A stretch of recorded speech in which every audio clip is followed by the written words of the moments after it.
ছোটবেলায় বাবা মায়ের বিয়ের ফটো দেখে যা বলতাম, ও মামা এটা কি গো?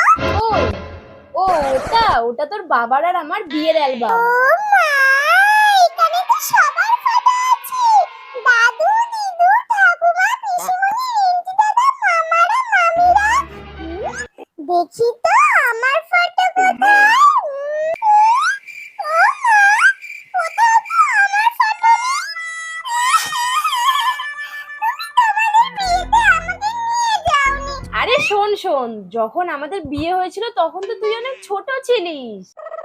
হ্যাঁ রে, আর আমাদের বিয়ে হয়েছিল তো রাত 12টায়, তাই তুই ঘুমিয়ে পড়েছিলিস। আর তোর বাবা তোকে কতবার ডাকলো, কিন্তু তাও তুই ঘুম থেকে উঠলি না। তাই বাধ্য হয়ে তোকে ছাড়াই আমরা বিয়ে করতে চলে গেলাম। আমি ঘুমাচ্ছিলাম। ঠিক আছে, এবার যেদিন বিয়ে করবে আমি আর ঘুমাবো না। আবার বিয়ে? হ্যাঁ হ্যাঁ, ঠিক আছে, এবার বিয়ে করলে তোকে নিয়েই করবো। আমি বাবা মাকে no, no, no, no.